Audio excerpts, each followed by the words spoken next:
Hello dear friends, हम लोग पिछले वीडियो में हम लोगों ने पढ़ा था ट्रांसलेशन और ग्रामर के बेसिक नॉलेज के बारे में।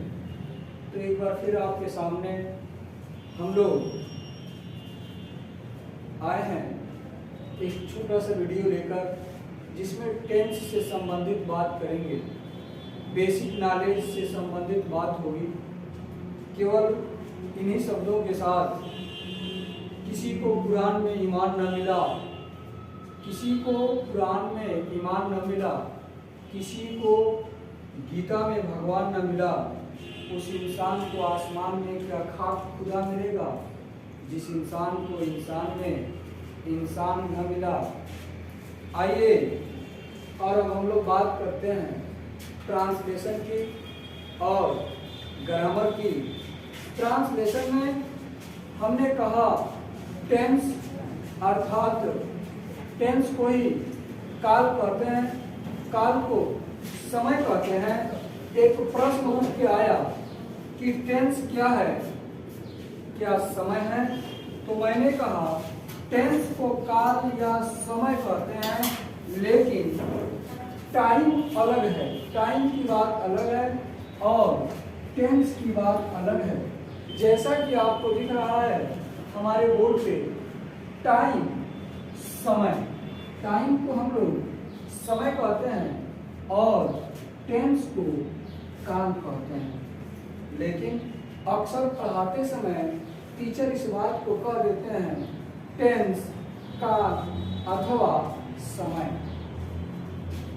टाइम और टेंस दोनों ऐसे शब्द हैं जिनमें संबंध होते हुए भी अंतर होता है। संबंध तो होता है, अंतर भी होता है।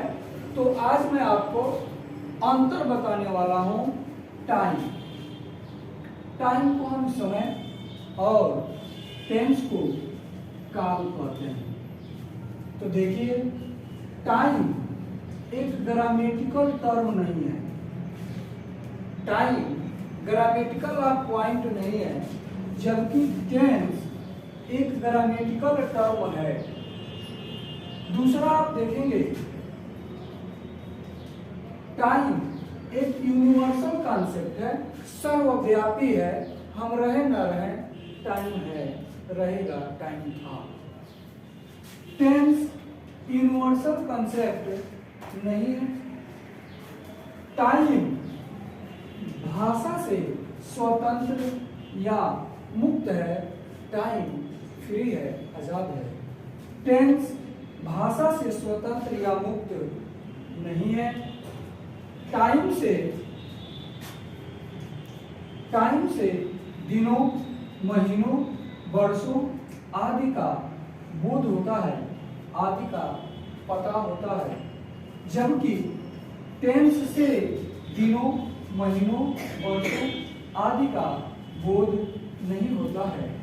आप एक चीज को नोट करेंगे, यूनिवर्सल कॉन्सेप्ट का अर्थ विश्वव्यापी धारणा होता है।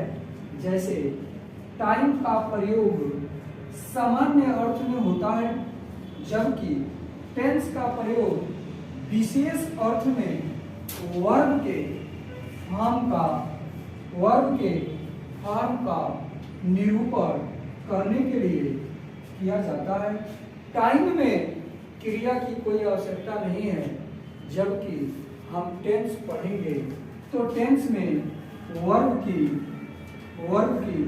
फर्स्ट फॉर्म, वर्ब की सेकेंड फॉर्म और वर्ब की थर्ड फॉर्म की आवश्यकता होती है।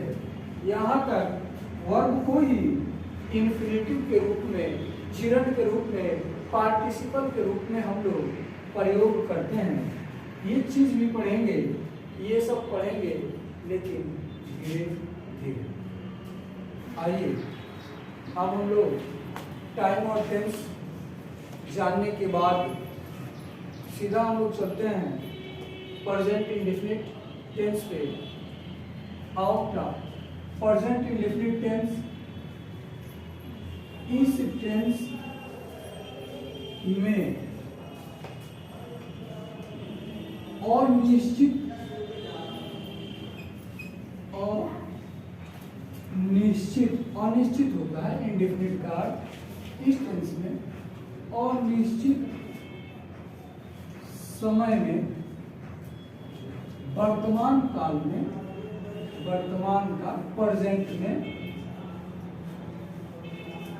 काल में किसी कार्य का, किसी कार्य का करना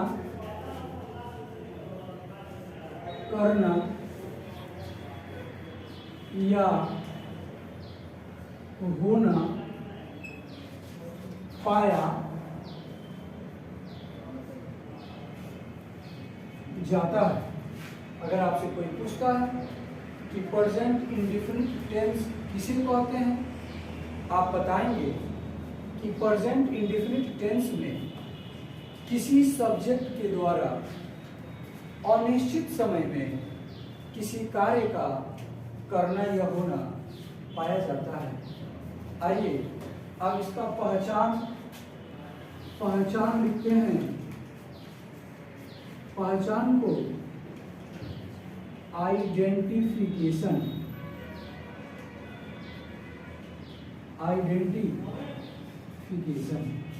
पहचान लिखेंगे। इस टेंस के हिंदी वाक्यों के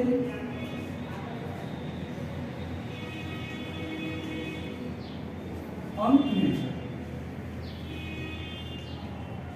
क्या है, की है, ते हो आदि शब्द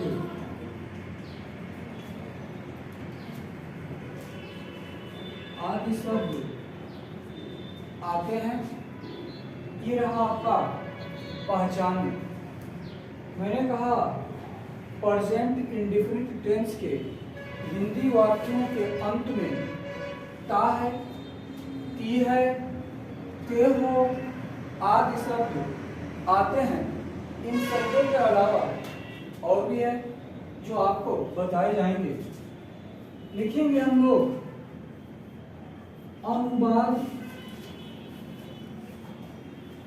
अनुवाद बनाने का नियम,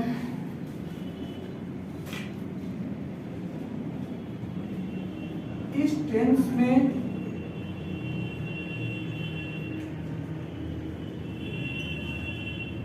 अनुवाद करते समय सिंगुलर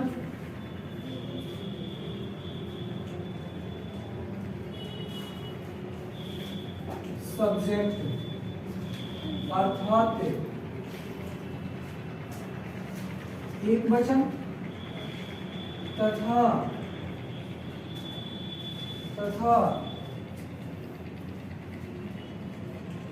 प्लूरल सब्जेक्ट बहुवचन कर्ता के साथ मेन वर्ब का फर्स्ट फॉर्म ही प्रयोग होता है, लेकिन मैंने कहा सिंगुलर सब्जेक्ट अर्थात एक वचन कर्ता तथा प्लूरल सब्जेक्ट बहुवचन कर्ता, लेकिन ग्रामेटिकल पॉइंट ऑफ व्यू से आपको बताया जाएगा प्रोनाउन में जो आता है वह आई फर्स्ट पर्सन का है और यह सिंगुलर है।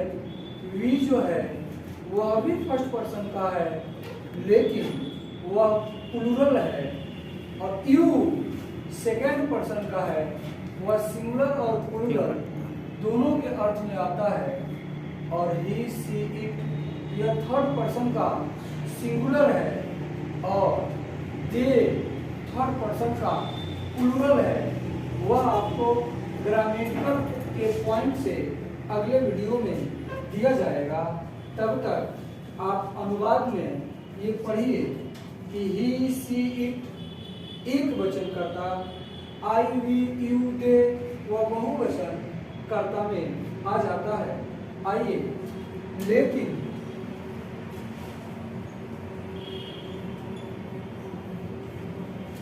अनुवाद बनाते समय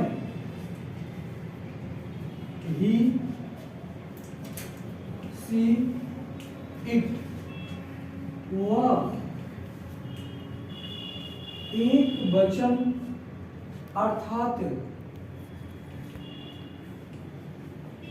सिंगुलर नाउन नाम आ जाता है। एक वचन का नाम के साथ मेन वर्ब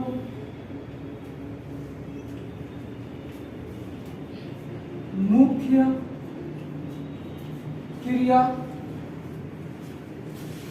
के फर्स्ट फॉर्म में यस या ईएस जोड़ देते हैं और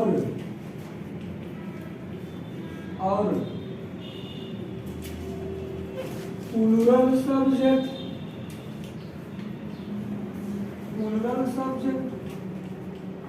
के साथ केवल मेन वर्ब मुख्य क्रिया का फर्स्ट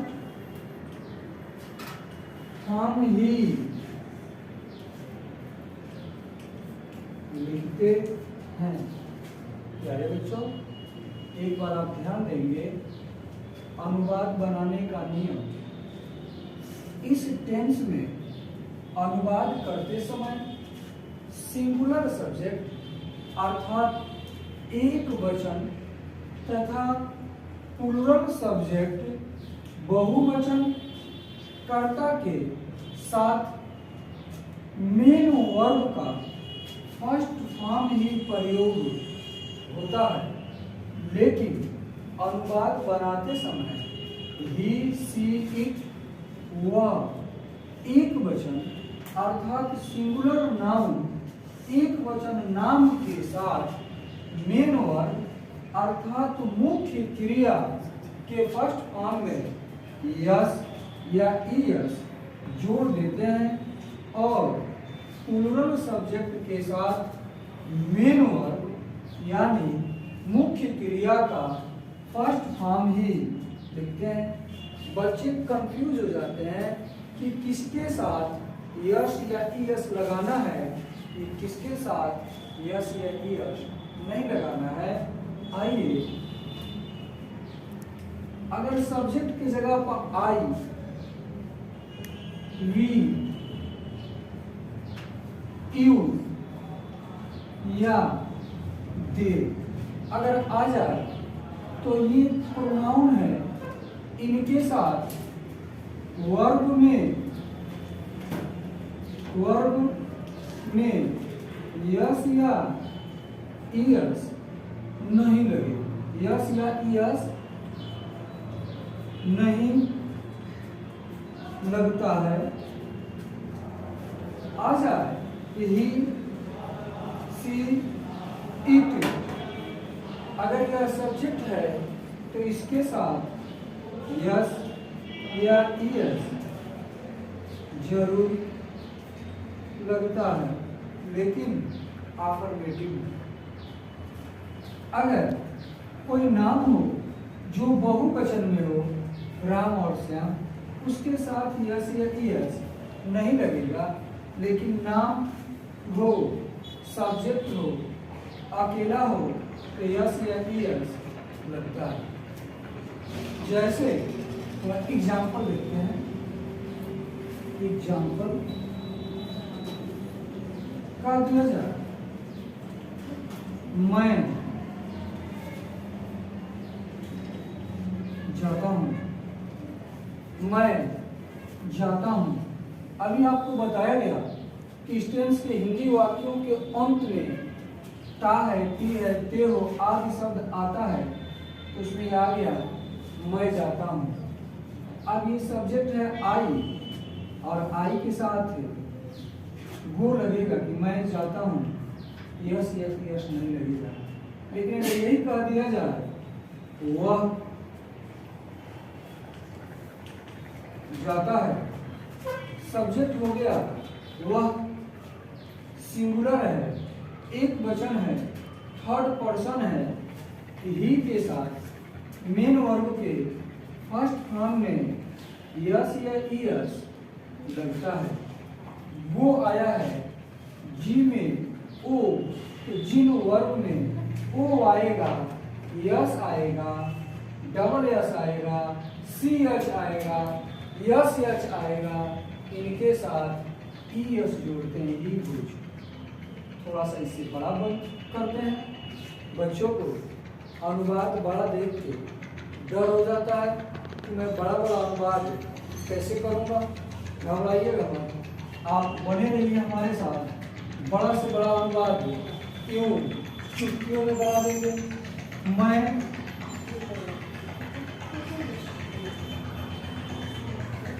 घर जाता हूँ, आई गो टू हाउस, वह घर जाता है, ही गोज टू हाउस। अगर कोई कह दे मैं अपने घर जाता हूं। अब देखिएगा आई, अब देखिए आई के साथ अपना की अंग्रेजी, ही के साथ अपना की अंग्रेजी, वी के साथ अपना की अंग्रेजी, यू के साथ अपना की अंग्रेजी। ट्रांसलेशन और ग्रामर एक दूसरे के पूरक हैं। इसीलिए आपको जितना ध्यान ट्रांसलेशन टेंस पर देना है, उतना ही ध्यान आप लोगों को ग्रामर पर भी देना है। अगले वीडियो में मैं आपको ये सारी चीज़ें बताने वाला हूँ। मैं अपने घर जाता हूँ, आई वर्ब यही होगा, जाता, गो टू, आई के साथ अपना की अंग्रेजी माई, आई गो टू माई हाउस। वह अपने घर जाता है, वह अपने घर जाता है। ही गोज टू, ही के साथ अपना क्या हिज लगता है, he goes to his house, he goes to his house. ऐसे आप लोगों को और बड़े बड़े, जैसे अगर कोई कह दे मैं अपने माता पिता के आज्ञाओं का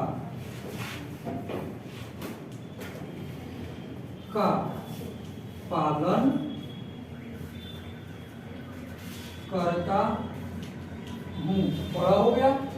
यह देखने में बड़ा है, जबकि मैं अपने माता पिता के आज्ञाओं का पालन करता हूँ। आइए, आई माने मैं, एक शब्द होता है ओबे, आई ओबे, माई, अब माता पिता बराबर पेरेंट्स, आई ओबे माई पेरेंट्स, मैं अपने माता पिता के आज्ञाओं का पालन करता हूँ, आप लोग भी करें।